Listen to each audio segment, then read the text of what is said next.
There's not much to Ginjal. Ginjal adalah organ utama pada sistem ekskresi yang berada di rongga perut bagian belakang dan berada pada kedua sisi tulang belakang manusia. Bentuk ginjal mirip seperti kacang merah dan warnanya merah kecoklatan. Masing-masing orang mempunyai sepasang ginjal, namun posisi ginjal kanan sedikit lebih rendah dibanding posisi ginjal kiri karena letaknya yang berdekatan dengan organ hati. Fungsi ginjal adalah untuk menyaring zat sisa yang berasal dari makanan, obat maupun racun yang ada di dalam darah. Di samping itu, fungsi ginjal juga termasuk untuk mengontrol keseimbangan kadar elektrolit dan cairan dalam tubuh. Apabila tubuh manusia kelebihan mineral atau garam, organ ini akan bekerja untuk membuang kelebihan tersebut. Ginjal akan mengubah zat sisa metabolisme yang terkumpul menjadi urin atau air seni. Cairan urin kemudian mengalir melalui ureter ke kandung kemih lalu dibuang ketika kamu buang air kecil. Coba, siapa yang tahu di mana letak ginjal? Yap, posisinya berada di kanan dan kiri tulang pinggang, yaitu di dalam rongga perut pada dinding tubuh bagian belakang. Bentuknya seperti biji kacang merah. Oh ya, ginjal di sebelah kiri letaknya lebih tinggi loh daripada di sebelah kanan. Keduanya berwarna merah karena banyak darah yang masuk ke dalamnya. Wah, bagaimana caranya darah bisa masuk ke dalam ginjal ya? Nah, pertama-tama melalui pembuluh arteri besar dan akan keluar dari ginjal lewat vena besar. Ginjal pun terdiri dari 3 lapisan. Bagian luar disebut kulit ginjal atau cortex renalis, di bawahnya medulla renalis, dan di bagian dalam terdapat rongga ginjal atau pelvis renalis yang berfungsi sebagai penampung urin sementara sebelum dikeluarkan melalui ureter. Selain itu, ginjal tersusun atas lebih kurang 1 juta alat penyaring yang disebut dengan nefron. Apa itu nefron? Merupakan penyusun utama ginjal yang berperan penting dalam proses penyaringan darah. Bentuknya terdiri dari komponen penyaring atau badan Malpighi yang dilanjutkan oleh saluran-saluran tubulus. Setelah kamu mengetahui cara penyaringan, tahukah kamu bahwa urin yang dihasilkan ginjal harus melalui 3 tahapan? Pertama, yaitu filtrasi, kedua, reabsorpsi, dan ketiga, augmentasi. Yang pertama, tahap filtrasi. Pembentukan urin dimulai dari darah mengalir melalui arteri aferen ginjal, masuk ke dalam glomerulus yang tersusun atas kapiler-kapiler darah. Saat darah masuk ke glomerulus, tekanan darah pun menjadi tinggi sehingga mendorong air dan zat-zat yang memiliki ukuran kecil akan keluar melalui pori-pori kapiler dan menghasilkan filtrat. Cairan hasil penyaringan tersebut atau filtrat tersusun atas urobilin, urea, glukosa, air, asam amino, ion-ion seperti natrium, kalium, kalsium, dan klor. B. Tahapan reabsorpsi. Urin primer yang terbentuk pada tahap filtrasi masuk ke tubulus proksimal. Di dalamnya terjadi proses penyerapan kembali zat-zat yang masih diperlukan oleh tubuh atau tahap reabsorpsi. Glukosa, asam amino, ion kalium, dan zat-zat yang masih diperlukan oleh tubuh yang juga diangkut ke dalam sel, kemudian ke dalam kapiler darah di dalam ginjal, sedangkan urea hanya sedikit yang diserap kembali. C. Tahap augmentasi. Pada bagian tubulus distal masih ada proses penyerapan air, ion natrium, klor, dan urea. Disinilah terjadi proses augmentasi, yaitu pengeluaran zat-zat yang tidak diperlukan tubuh ke dalam urin sekunder.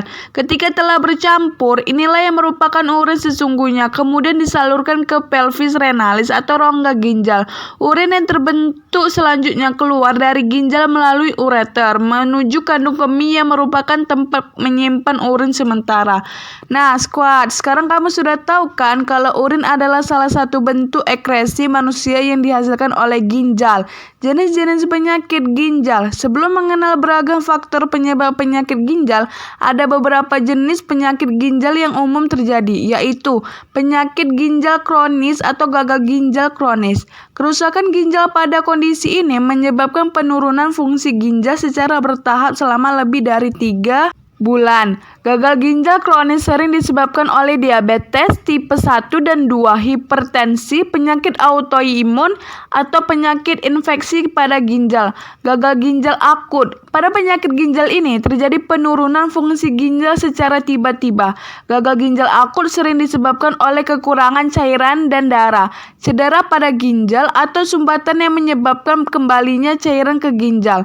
Batu ginjal. Penyakit batu ginjal ini disebabkan oleh penumpukan zat dan mineral yang kemudian membentuk batu di ginjal. Kondisi ini sering dipicu oleh penyakit asam urat atau infeksi saluran kemih. Penyakit ginjal polikistik. Penyakit ginjal polikistik menyebabkan terbentuknya kista-kista atau kantong-kantong berisi cairan di ginjal, dan penyebabnya adalah kelainan genetik. Infeksi ginjal. Infeksi ginjal bisa disebabkan oleh bakteri, virus, atau jamur. Penyakit ginjal ini juga dapat terjadi akibat penyebaran infeksi pada saluran kemih ke ginjal. Penyebab penyakit ginjal. Ada beberapa faktor yang secara umum bisa meningkatkan risiko terjadinya penyakit ginjal, yaitu yang pertama, menderita diabetes, hipertensi, penyakit jantung, atau penyakit hati. Yang kedua, memiliki keluarga yang juga menderita penyakit ginjal. Yang ketiga, mengalami infeksi saluran kemih atau infeksi ginjal yang berulang. Keempat, menderita obesitas. Kelima, memiliki pola makan yang tinggi kandungan garam atau gula. Keenam, memiliki kebiasaan jarang minum air putih sehingga meningkatkan risiko kekurangan cairan. Ketujuh, berusia lanjut. Kedelapan, memiliki sistem imun yang lemah atau menderita penyakit autoimun. Kesembilan, memiliki kelainan bentuk ginjal. Selain itu, paparan zat kimia tertentu secara berlebihan seperti melamun juga dapat meningkatkan risiko terjadinya penyakit ginjal. Gejala penyakit ginjal. Ginjal merupakan sepasang organ dengan bentuk menyerupai kaca merah yang terletak di area punggung bawah, tepatnya di bawah tulang rusuk. Beberapa fungsi ginjal adalah untuk menyaring limbah dan racun dari darah, menjaga keseimbangan cairan, elektrolit, dan asam basa di dalam tubuh, menstimulasi pembentukan sel darah merah, mengatur tekanan darah, serta membantu pengaktifan vitamin D. Penyakit ginjal akan mengganggu fungsi-fungsi tersebut. Secara umum ada beberapa gejala yang bisa mengindikasikan gangguan pada ginjal, yaitu penurunan volume urin, perubahan warna pada urin, termasuk urin keruh atau bercampur darah. Pembengkakan pada tungkai, muncul nyeri pada punggung bagian bawah, nyerinya dapat menjalar ke perut bawah atau selangkangan, muncul nyeri saat buang air kecil, muncul kram-kram otot dan kedutan, mual, muntah, dan kehilangan nafsu makan, sering merasa kelelahan dan sesak napas, kulit terasa gatal yang tidak diketahui penyebab pastinya, peningkatan tekanan darah, dan anemia. Sekian dan terima kasih. Mohon maaf bila ada kesalahan dalam pengucapannya. Saya Salsabila Sakinah pamit.